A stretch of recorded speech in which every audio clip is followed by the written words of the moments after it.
India is preparing for a future where speed, precision and readiness define the battlefield, and Pralay is our opening move.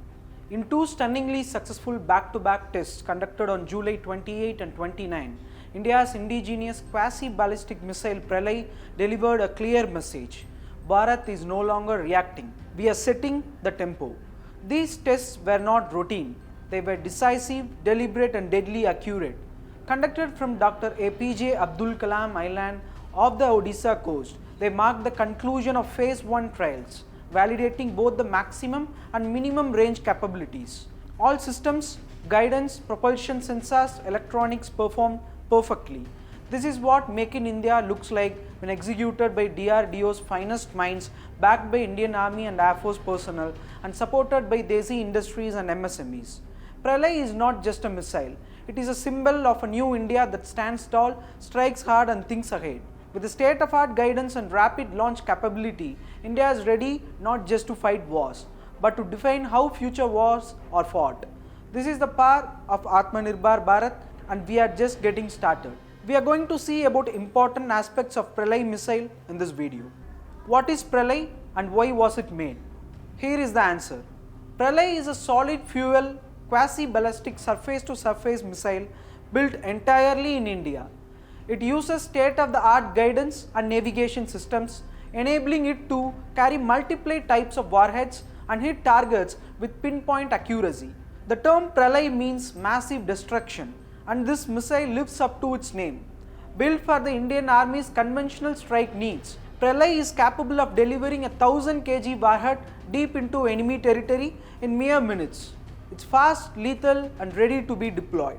It has a mass of 5 tons and an operational range of 150 to 500 km with a speed of Mach 1 to 1.6 and a 2-stage rocket motor with 3rd stage MARV maneuverable re-entry vehicle engine and an inertial navigation guidance system and an 8:8 BEML Tatra transporter erector launcher. Why is it classified as a quasi-ballistic missile?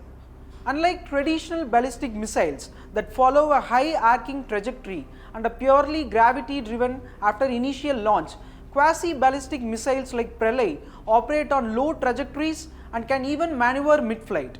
This makes them far harder to intercept, especially with enemy missile defense systems. In an age where precision can change the course of a conflict, Pralay's agility and low radar visibility give India a significant tactical edge. It's a game changer for battlefield warfare.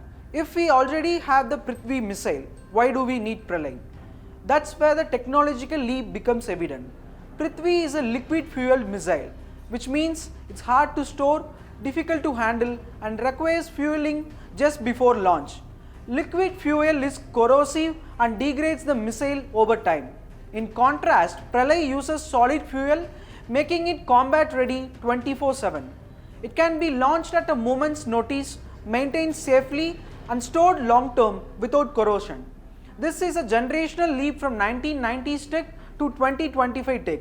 Pralay is the spiritual successor to Prithvi, faster, smarter and lethal. This missile is set to become a cornerstone of India's upcoming integrated rocket force, a structure aimed at conventional fast strike battlefield capabilities.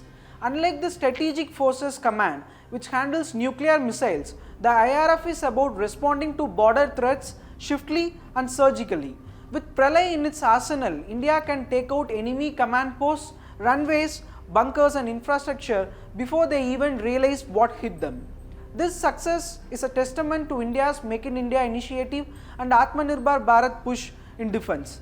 Institutions like DRDO's Research Center Imarat, ARDE, HEMRL, ASL, DRDL and DMRL along with private Indian industry have worked in perfect sync to bring this beast to life. Pralay is not imported tech. This is Indian soil, Indian steel, Indian minds. Let's not forget the symbolism.